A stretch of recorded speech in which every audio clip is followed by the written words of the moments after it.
करेंगे जिस पर सैकड़ों हजारों वर्षों से बहस होती रही है और यह विषय है मृत्यु के पूर्वाभास का।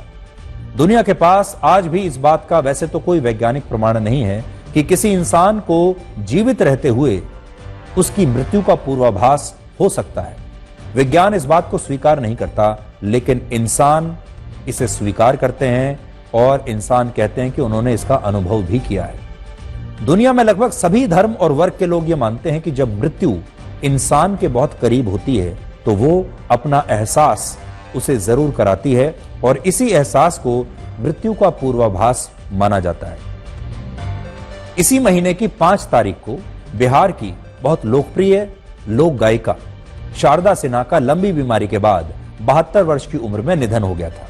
लेकिन अब शारदा सिन्हा के पुत्र अंशुमान सिन्हा ने उनका एक आखिरी वीडियो शेयर किया है, जिसमें उन्होंने कहा है कि शारदा सिन्हा को अपनी मृत्यु से 54 घंटे पहले ही इसका पूर्वाभास हो गया था।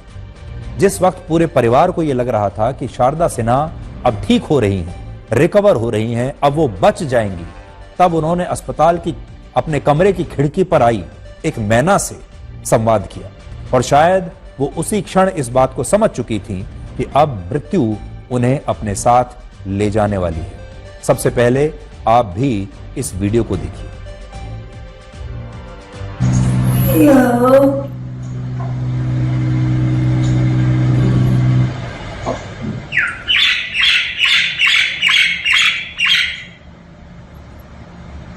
निकाला ना हमरा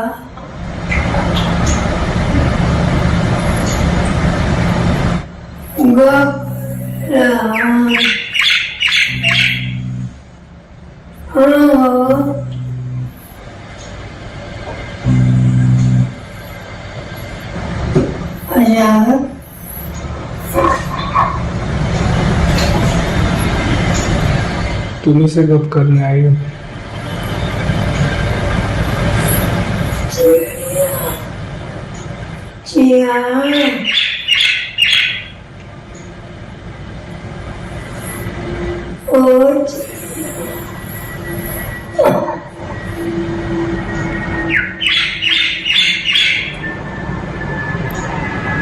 क्या बोलते हो?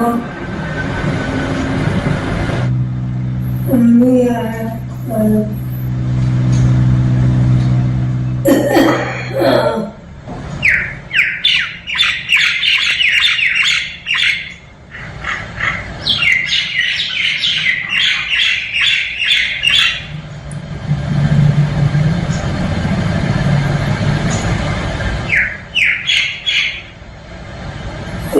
बनना क्यों है?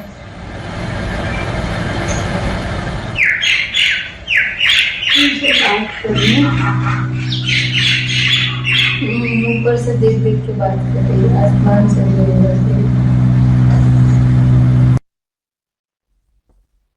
आज बड़ा सवाल यह है कि शारदा सिन्हा जब अपने अस्पताल के इस कमरे में लेटी हुई हैं, तबीयत उनकी बहुत खराब है। परिवार शायद ये सोच रहा था कि वो ठीक हो जाएंगी, वो रिकवर कर रही हैं। खिड़की पर एक मैना आती है। शारदा सिन्हा मैना के साथ संवाद करती हैं और शारदा सिन्हा को शायद ये लग रहा है कि ये मैना असल में उन्हें लेने के लिए आई है। शारदा सिन्हा की जो बातें हैं उससे ऐसा लगता है कि उन्हें ये पूर्वाभास हो गया था कि अब उनके जाने का समय आ गया। वो मैना से कह रही हैं कि मैना उन्हें यहां से ले जाए।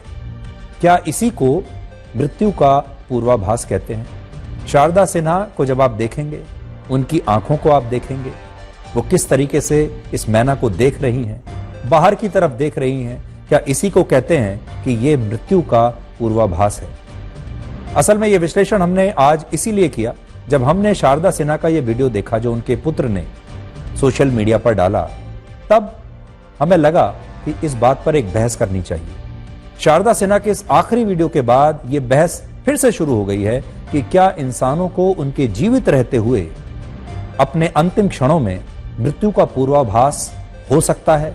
क्या ये होता है? क्या इंसान को अपने आखिरी समय में ये पता चल जाता है कि अब मृत्यु साक्षात रूप से उसके आसपास घूम रही है और उसके जाने का समय आ गया है? दुनिया के लगभग सभी धर्मों में मृत्यु के पूर्वाभास से जुड़ी बहुत सारी कथाएं और मान्यताएं हैं।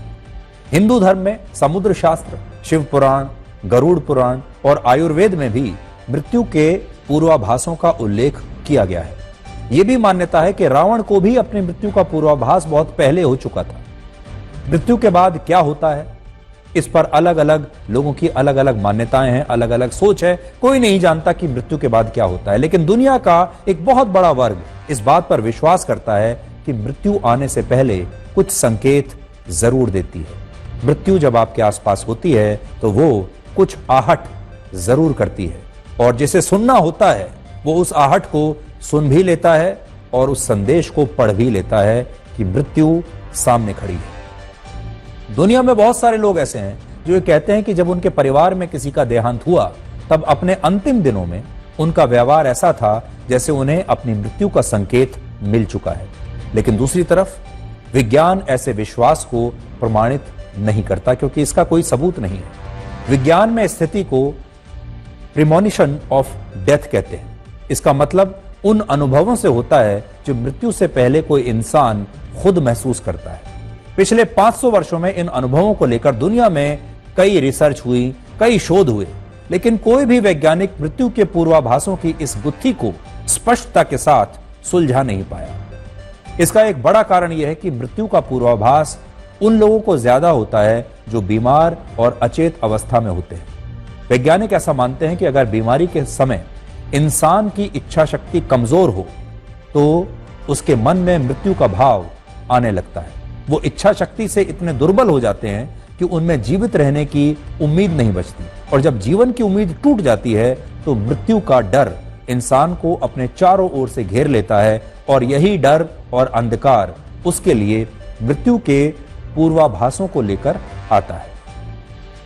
दुनिया में आज तक ऐसा कोई शोध या प्रमाण नहीं है जो इस बात को साबित करता हो कि एक स्वस्थ और चलते फिरते व्यक्ति को मृत्यु का पूर्वाभास हुआ और इसके बाद उसकी मौत हो गई। लोग कहते हैं कि ऐसा होता है, यह संभव है, लेकिन विज्ञान कहता है कि मृत्यु के पूर्वाभास बीमार लोगों में ही देखे जाते हैं और इसका संबंध भी इच्छा शक्ति से ही होता है। वर्ष 2009 में US national library of medicine की एक स्टडी में यह पता चला कि 57% मामलों में जब लोग इच्छा शक्ति से कमजोर हो जाते हैं, यानी उनकी इच्छा शक्ति जब कमजोर हो जाती है, तब उन्हें बीमारी में मृत्यु के संकेतों का अनुभव होने लगता है। यहां महत्वपूर्ण यह है कि विज्ञान मृत्यु के पूर्वाभासों को प्रमाणित नहीं करता, लेकिन वो इसे पूरी तरह से खारिज भी नहीं करता, और इसका कारण यह है कि मृत्यु को दुनिया की कोई भी शक्ति टाल नहीं सकती। इंसान चाहे चांद पर पहुंच जाए, वो मंगल ग्रह पर अपना जीवन ढूंढ ले, आर्टिफिशियल इंटेलिजेंस में कुछ भी कर ले, बड़े बड़े रोबोट्स बना ले, कुछ भी कर ले, मृत्यु उसके पीछे कहीं भी आ सकती है। कोई भी इंसान मृत्यु को रोक नहीं सकता, उसे टाल नहीं सकता, और मृत्यु हमेशा समय पर आती है। जन्म आगे पीछे हो सकता है, लेकिन मृत्यु हमेशा समय पर आती है। मृत्यु के पूर्वाभासों को लेकर बहस हो सकती है, लेकिन मृत्यु को लेकर दुनिया में कभी भी कोई विवाद नहीं हो सकता, क्योंकि ये इंसान के हाथ में है ही नहीं। और आखिर में हम आपसे यही कहेंगे कि इच्छा शक्ति बहुत जरूरी है। ये मृत्यु को टाल तो नहीं सकती, लेकिन यह आपकी उम्र को बढ़ा जरूर सकती है। इसलिए अपनी इच्छा शक्ति को जरूर मजबूत रखिए हर समय। नॉर्वे की एक स्टडी कहती है कि जिन लोगों की इच्छा शक्ति मजबूत होती है और जो सकारात्मक होते हैं, वो लोग अस्पताल में आईसीयू में एडमिट होने के बाद भी बड़ी से बड़ी खतरनाक बीमारियों को हराकर ठीक हो जाते हैं, और उनकी इच्छा शक्ति मृत्यु के पूर्वाभासों को उन पर हावी नहीं होने देती। मृत्यु जो इशारा भेजती है, मृत्यु जो सिग्नल भेजती है, वो उनसे टकराकर वापस आ जाता है। और दूसरी बात ये कि ये बात सच है कि वक्त और दौलत के बीच का सबसे बड़ा अंतर यह है कि आपको हर वक्त पता होता है कि आपके पास कितनी दौलत है, लेकिन आप कितनी भी दौलत कमा लें, कितनी भी दौलत खर्च करके, आप ये कभी नहीं जान पाएंगे कि आपके पास वक्त कितना है।